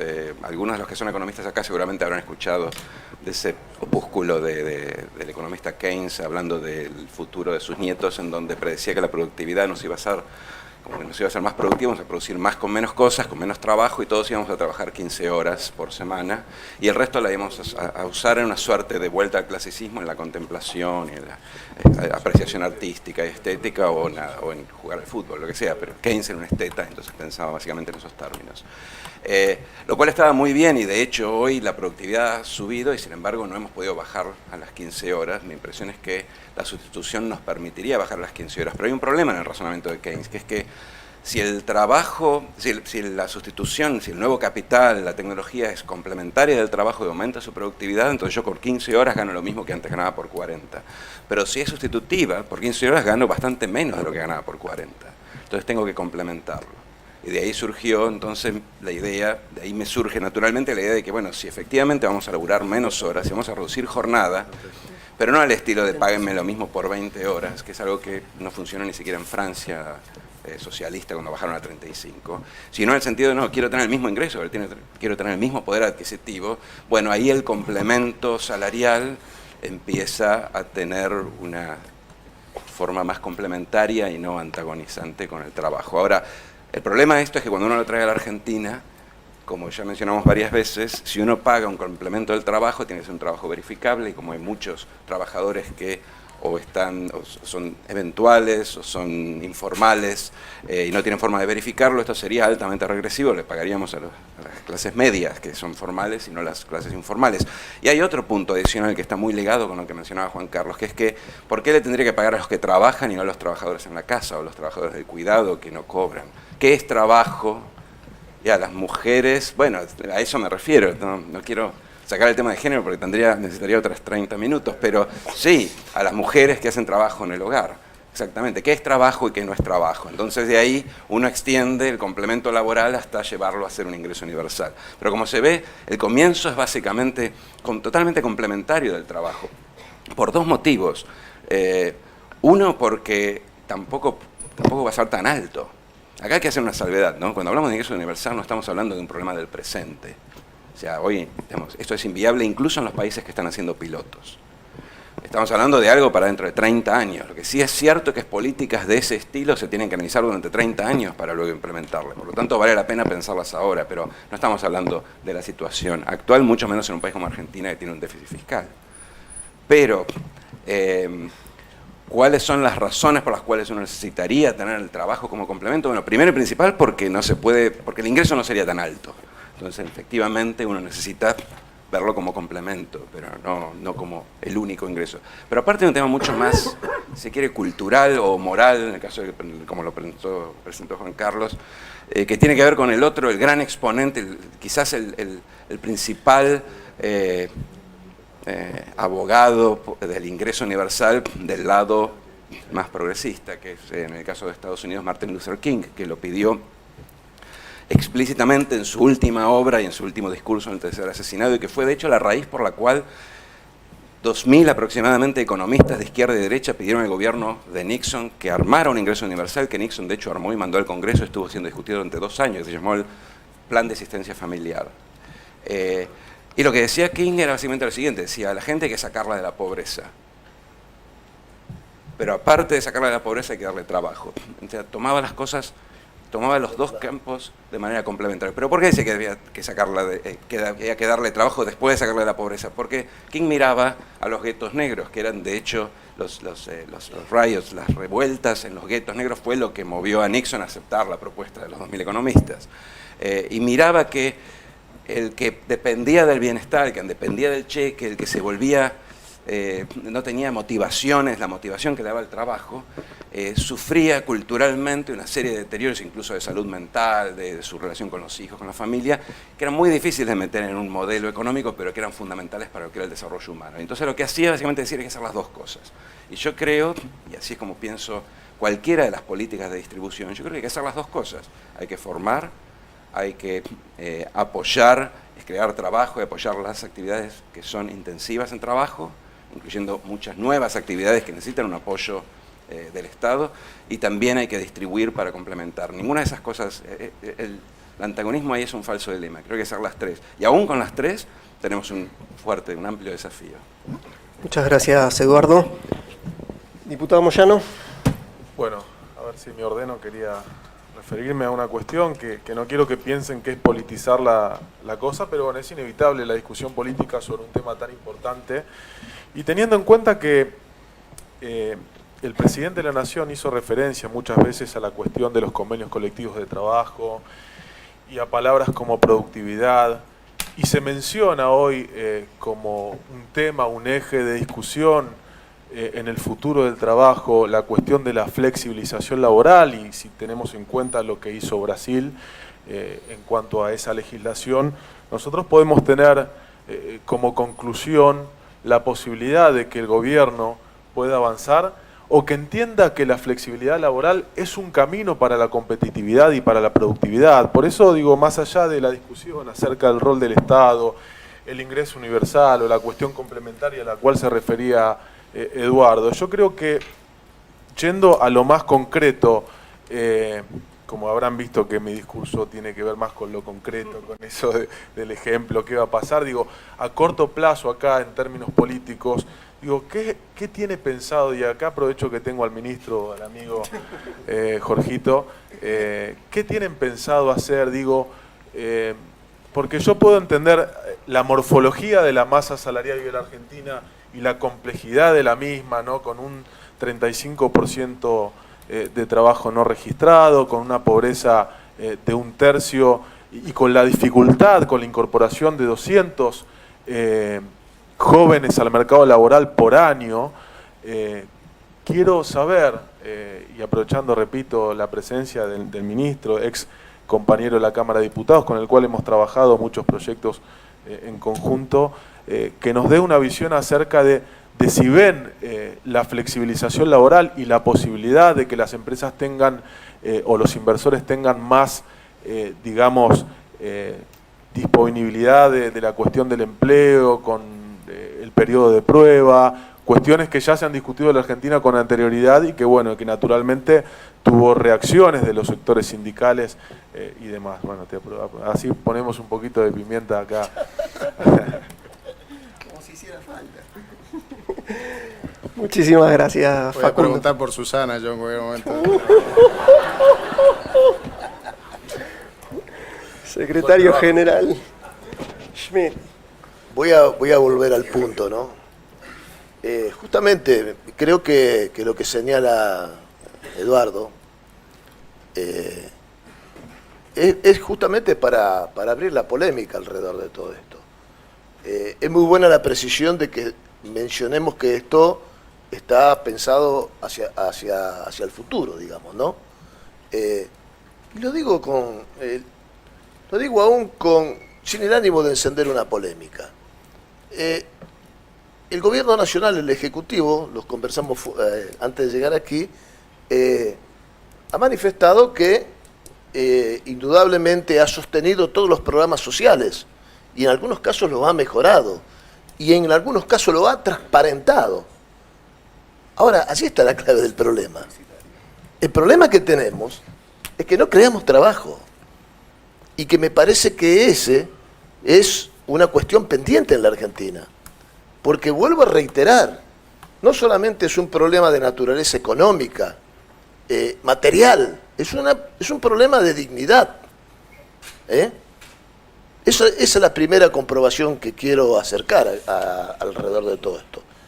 Lo segundo que quiero decir, si tengo tiempo, una metáfora, digamos, para decir a lo que quiero llegar que está detrás de todo esto. Lo leí hace poco por allí, no recuerdo en qué periódico, pero habla de que finalmente los dueños del mundo habían conseguido derrotar a toda la clase trabajadora de todo el mundo. Había habido revoluciones, guerras, golpes de Estado, y finalmente no existían más los sindicatos y no había más gente que reclamara, porque los dueños del mundo habían logrado, al fin, a través de la creación de expertos, que se robotizara, que se digitalizara y se informatizara toda la producción capitalista. Claro, lo que inmediatamente surgió después de esto fue que se empezaron a acumular en formas gigantescas las producciones de los dueños del mundo. Y no había depósito, muelle, oficina, fábrica donde entrara lo que producía, porque todos los otros competidores de los dueños del mundo hacían exactamente lo mismo que ellos con la robotización y con la creación de rentabilidad. Llegó un momento que finalmente no había ya, la producción había desplazado toda la cantidad de la mano de obra humana y no había ya lugar ni donde vestirse ni donde comer, porque todo eso había sido suplantado por la robotización. De modo tal que en el último momento de lucidez en su competencia, empezaron a competir entre ellos mismos, inclusive hasta llegar a eliminarse mutuamente, porque tenían que terminar de subsistir. Finalmente, terminan todos desapareciendo, y cuando esto sucede, se empiezan a abrir las puertas de la prisión donde habían quedado los últimos ejemplares de humanos, porque ya no había guardianes que lo cuidaran, y cuando ellos salieron dijeron, bueno, ahora vamos a pensar un mundo distinto. Entonces digo, en el fondo está la discusión, siempre la discusión política y social de cómo tiene que ser esta transformación. Y por eso es importante discutir todo esto. Yo no creo, honestamente, y creo que hay pruebas concretas en la Argentina, porque vamos acumulando pobre tras pobre en los últimos 40 años, de que la salida sea simplemente ir en la búsqueda de los colchones sociales. O nosotros revertimos esa tendencia o nos vamos a chocar con la ola expansiva de la innovación tecnológica, entonces vamos a tener dos problemas. El primero, los niveles de marginación y de pobreza que van a estar detrás y no van a tener posibilidades. Y lo segundo, el desafío que se nos viene encima con el desarrollo tecnológico. Muchísimas gracias, Juan Carlos. Qué bueno poder tener un lugar como la universidad donde visiones a veces antagónicas en algunos puntos y en otros puntos coincidentes se pueden juntar y debatir con respeto. Qué lindo. Ministro. Gracias, Juan José. A ver, primero de todo, para seguir agregándole un poco de picante a lo que proponía Facundo, nosotros tenemos claro que la Argentina necesita construir consensos para poder avanzar en todo aquello que son las demandas que tiene la sociedad. Vuelvo a repetirles, cuando hablamos que en la Argentina la informalidad laboral refleja las estadísticas a 4,5 millones de personas, cuando vemos que hay 1,5 millones de desocupados, cuando vemos que en la Argentina tenemos 1 de cada 3 argentinos en situación de pobreza, lo que tenemos claro es que cualquier proyecto que llevemos adelante tiene que ser un proyecto consensuado por todos, empujados en el mismo sentido, que tiene que ver con generar las oportunidades para aquellos que más lo necesitan. Es a partir del trabajo que la persona consigue su dignidad, que consigue su vínculo con el resto de la comunidad y que también encuentra su propio espacio. Y es a partir del hacer, que está muy vinculado al trabajo, también que encontramos esa realización. Nosotros creemos que hay muchos temas por abordar. Cuando hablamos sobre informalidad tenemos que discutir el blanqueo de los trabajadores, pero también el control y la fiscalización. Cuando hablamos sobre la capacitación tenemos que discutir el sistema educativo, pero también medidas exitosas como el sistema dual alemán o el esquema de pasantías con la vinculación de los sindicatos, de las cámaras empresarias y también de los ámbitos formativos, como pueden ser terciarios universitarios, pero también como pueden ser los centros de capacitación de los sindicatos, de las cámaras empresariales y de las propias empresas. Y tenemos que analizar de qué manera el Estado puede estar apoyando todos esos procesos formativos. Cuando discutimos y hablamos sobre el desarrollo de oportunidades en el ámbito del trabajo, tenemos que pensar de qué manera aquellos trabajadores que arrancan, sobre todo los más jóvenes, con su primer trabajo, tengan los mejores incentivos para ser contratados y entendamos que tenemos que ordenar un sistema que ha dejado de ser progresista en la Argentina y que ha tenido una consecuencia regresiva. Y eso ha reflejado el estancamiento, por ejemplo, en el sector de asalariados formales, 6.200.000 trabajadores en los últimos 6 años.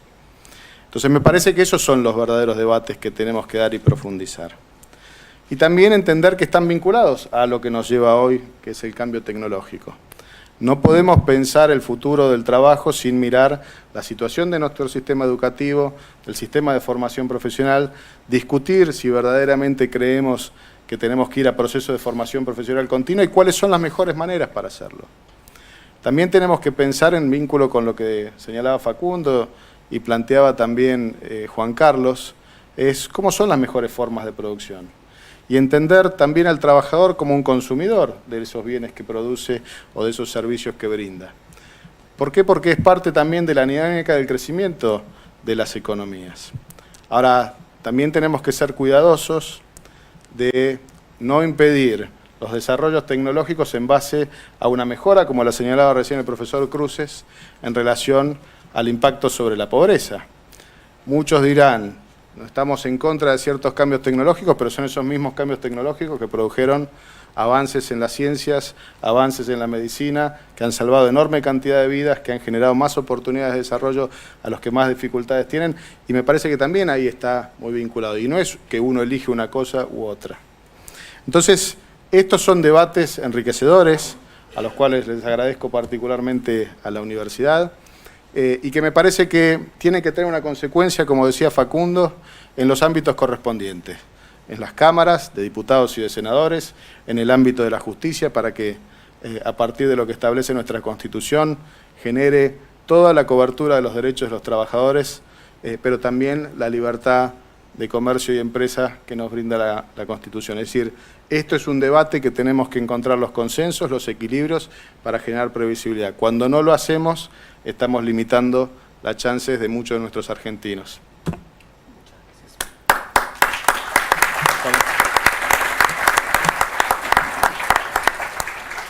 Bueno, vamos a abrir una ronda de preguntas. Tenemos 10 minutos.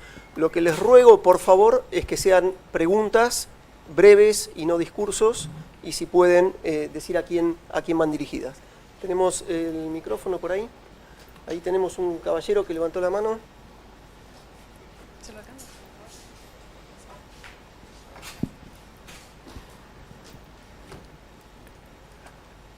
Argentinos a las cosas, lo decía Discépolo, lo decía Ortega y Gasset. Nosotros tenemos la negociación colectiva de trabajo, que es el eje tripartito de grandes negociaciones que ha ido acompañando al desarrollo del país. Entre ellos, guste o no guste, tenemos sindicatos madres, que son las que supervisan junto con el Estado esto. Hoy, cuando se habla de grandes acuerdos nacionales, argentinos a las cosas, desde mañana mismo se podría estar sentando a estar discutiendo en forma permanente. Tú lo dijiste, Moyano, todo está temario para poder ser previsor de este tipo de situaciones. Hace 15 días en Clarín decía, chau Moyano, chau. Bacano. Su pregunta, caballero. La pregunta concreta, ¿cuál es la razón que se discute solamente salarios y pasa desapercibido toda la otra problemática? Muchas gracias. Próxima pregunta, vamos a levantar 2 o 3 preguntas. Allá hay un señor.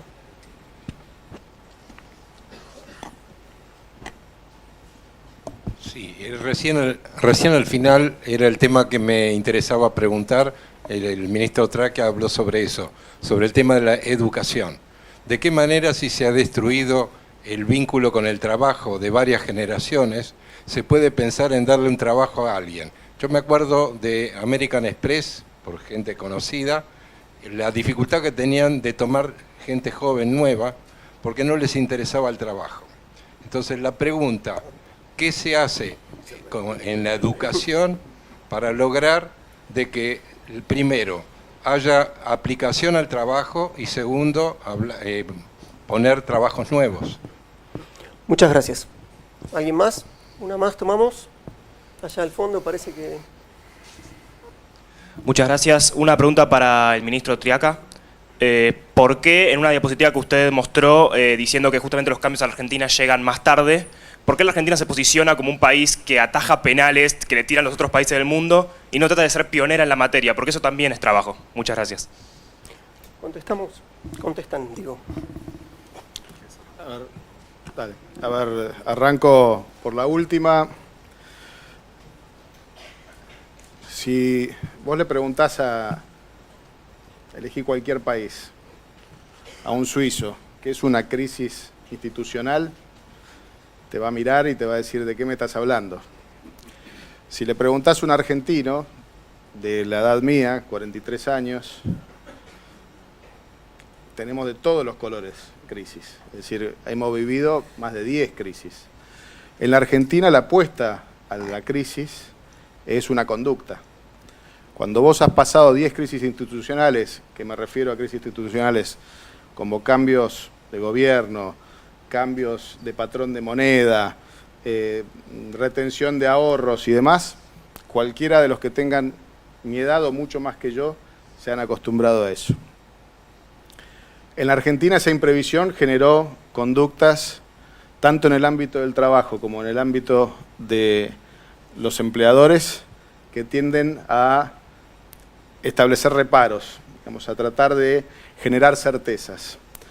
No por nada el sector del empleo público es el que más creció en los últimos años. Digamos, ¿por qué? Porque quizás aún concediendo que no sean del mismo nivel salarial que el sector privado, te dan una certeza y una previsibilidad en relación al vínculo de esa persona con el trabajo. Aún a pesar de eso, también en el sector empresario muchas veces sucede que el empresario argentino está preparado para esa imprevisión. Bueno, de esa imprevisión han surgido en los últimos años 4 de las 10 empresas de tecnología más exitosas del mundo, que hoy pasan el $1 billón como activo. Y me parece que ahí también está parte de esa respuesta. Pero también tenés enorme cantidad de empresas que no resisten cualquier test de competitividad con cualquier otro país de la región, digamos. Entonces, ese dilema permanente de altos niveles de capacidad y de una vinculación muy atada a generar estabilidad por temor, hace que no tengamos el desarrollo de una actividad sana y sostenible como tenemos que tener. La respuesta para eso, para mí, pasa por generar previsibilidad. Y en el ámbito del trabajo tiene que ver con educación, con reglas de juego claras, con cuidado de los derechos fundamentales y sobre todo con una mirada de un país que tiene que entender claro dónde están sus intereses y dónde están sus oportunidades. Y eso, vuelvo a decir, es una mirada del conjunto. Aprovecho y le respondo al señor que hizo la primera pregunta, cuando hablaba sobre la discusión que estaba muy enmarcada en los salarios. Cuando tenés un nivel de inflación de arriba de 2 dígitos, la discusión en la órbita gremial se la lleva a la mayor, es como Messi, se lleva a todas las marcas la discusión salarial. Entonces muchas veces las condiciones de trabajo pasan a un segundo plano porque la recomposición del salario es un elemento central de discusión. Por eso, como política de Estado para nosotros es esencial bajar el nivel de inflación, porque no solo creemos que es la forma de recomponer el poder adquisitivo del salario, sino de aquellos que tienen menos oportunidades, los que como recursos tienen un plan o un beneficio otorgado por el Estado o una jubilación, que entendemos que los procesos inflacionarios son a los que más afectan. Y eso es un objetivo claro de gobierno. Perdón, ahí la otra pregunta. Si me recuerda la última pregunta, el último comentario era... Perdón, el tema educativo. El tema educativo. Es decir, sí. El tema educativo. En Argentina, el colegio secundario, la mitad de los jóvenes que empiezan el colegio secundario no lo terminan. Y de los que lo terminan, la mitad no comprenden los textos básicos. Entonces, si no discutimos calidad educativa, si no discutimos cómo hacemos para que el sistema educativo lo haga atractivo a los jóvenes, tampoco vamos a encontrar que muchos de esos jóvenes se sientan a gustos en un ámbito del trabajo. Ahora, también tenemos que pensar de qué manera nos plantamos cuál es el deseo de las personas hoy, a dónde están apuntando, cuáles son sus niveles de conocimiento y en qué quieren progresar y desarrollar sus habilidades. ¿Por qué? Porque parte de eso es consecuencia de los cambios tecnológicos, de la democratización de la información. Hoy los jóvenes tienen mucho más acceso a la información que lo que tenía esa misma generación una década, 2 o 3 atrás. Tienen mucho más acceso a la información, es un acceso a la información mucho más directo y que les permite tomar decisiones de otra manera. Entonces, estar actualizado y vinculado al proceso educativo de manera continua es parte de la respuesta que creemos que tiene que darse en el mercado del trabajo. Es desafiante, requiere que también las instituciones educativas como esta universidad se planteen esos procesos, ya lo hacen, pensando posgrados permanentemente, que no vayan solamente aquellos que tienen un título de grado, sino también aquellos que tienen la necesidad de tener conocimientos específicos sobre alguna cuestión. Y eso se va a vincular no solo en el ámbito de las empresas, sino también en el mundo de los emprendedores, que es otro desafío también en el cual estamos viendo una enorme cantidad de desarrollos. ¿Algún otro panelista quiere agregar algo? Yo quiero agregar una cosa acerca al tema educativo, ¿no?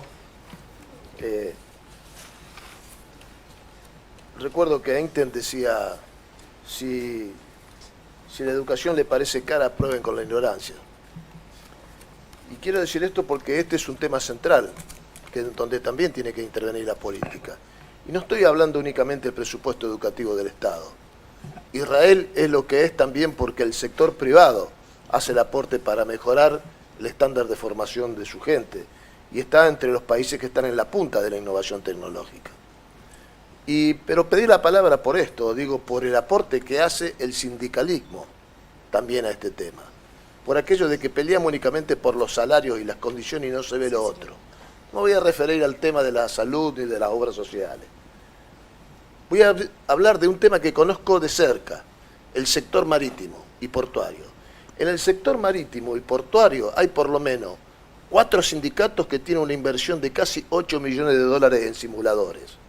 Y lo ponen los trabajadores, cuando en realidad esa calificación y esa preparación la tendría que hacer la educación del país. Así que esto me parecía importante como dato que aporta al conocimiento. Un aporte pequeño porque me miraba a mí cuando hizo la pregunta, entonces me siento la obligación de decir algo, el señor. Respecto a bueno, que lo visible en una negociación es el salario y parece que solo se discutiera eso. Es cierto en algún punto porque, como decía Jorge, la inflación, por lo menos la de hace 7 u 8 años, por encima del 20%, obliga a discutir lo urgente y no lo necesario. Pero por otra parte, porque muchas veces se ataca al sindicalismo por tener esa, de alguna manera, postura de confrontación a la hora de discutir la riqueza o discutir la inflación, porque a veces en la paritaria no se discute lo que ganan las empresas, sino el costo que ha aumentado para los trabajadores. Y esto lo vivo en carne propia y lo hemos charlado en innumerables oportunidades con la parte empresaria en el sector del cual provengo y le pasa también al secretario general del Sindicato de Camioneros y demás. La realidad es que muchas veces cuando nosotros llevamos adelante esa discusión salarial en esa paritaria, en donde no solamente se discute la cuestión salarial, en una paritaria se discuten condiciones de trabajo, se pueden mejorar los convenios colectivos, se pueden negociar convenios de grupo de empresas, no que están por encima en condiciones de trabajo de los convenios base, de los convenios de actividad y después, por supuesto, convenios de empresa que pueden inclusive mejorar. Ahora, la realidad es que siempre nos encontramos, en mi caso, por ejemplo, con la postura de que nosotros no podemos dar tanto porque no tenemos reglas de juego, no tenemos previsibilidad, palabra a la cual hizo referencia también Jorge. Lo cierto es que la responsabilidad de la previsibilidad, de las reglas de juego, es del gobierno. ¿Por qué? Por una cuestión objetiva. El gobierno es quien tiene las herramientas institucionales para hacerlo. Triaca es el ministro de Trabajo. ¿Dónde se discute una paritaria? En el Ministerio de Trabajo. ¿Quién genera las condiciones para que esa discusión se lleve adelante de forma efectiva? El ministro de Trabajo, el Ministerio de Trabajo, y así en todos los ámbitos.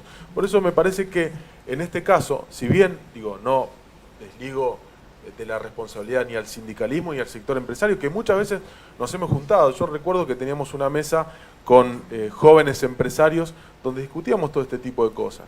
Decíamos, sería bueno que nosotros, que nos vamos a ver la cara durante mucho tiempo, bueno, en mi caso dejé el sindicalismo, bueno, pero en general las generaciones de empresarios siguen. De hecho, yo creo que hablo hoy con las cuartas generaciones de empresarios que están y siguen en los mismos lugares, y está bien, bueno, es así. La realidad es que, más allá de que nos pongamos de acuerdo con la parte empresaria, si no hay condiciones de previsibilidad, de reglas de juego, no solo para la parte empresaria, yo creo que la previsibilidad y las reglas de juego tienen que estar para las partes que están, o sea, los sectores más dinámicos de la economía, que en este caso son la parte gremial y la parte empresaria. Desde el Estado, que es quien objetivamente tiene las herramientas institucionales para lograrlo, difícilmente se pueda discutir otra cosa que no sea por lo menos como centro de la discusión que la cuestión salarial. La responsabilidad, y esto lo digo y lo voy a seguir repitiendo, es de la política. Digo, y quien tiene de la política en términos de Estado, quien tiene las herramientas del Estado es el gobierno nacional. Lo mismo decíamos cuando gobernaba el kirchnerismo, ¿no? Que muchas veces se desligaba de la responsabilidad y después te imponía techos salariales, le imponía condiciones. O sea, si no se discute en términos objetivos la cuestión de la previsibilidad impuesta por el gobierno, difícilmente se pueda tener previsibilidad. Y no se van a poder discutir las inversiones, no se van a poder discutir la toma de empleados, cuántos empleados puede tomar, si no hay un compromiso, si no hay condiciones de previsibilidad, en donde la parte sindical puede decir, hay una inflación de un 30%, puedo discutir un 28%, pero si sé que mañana voy a tener con una inflación de un 20, un 25%, o que haya menos inflación. O sea, nadie va a ceder si no sabe que mañana va a ganar. Esa condición se llama previsibilidad y la genera el gobierno. Bueno, dada la hora, vamos a quedarnos con esta invitación a la negociación colectiva o al contrato social que nos amalgama como sociedad. Les agradezco muchísimo a todos los asistentes y a los panelistas por haber sido tan respetuosos del tiempo.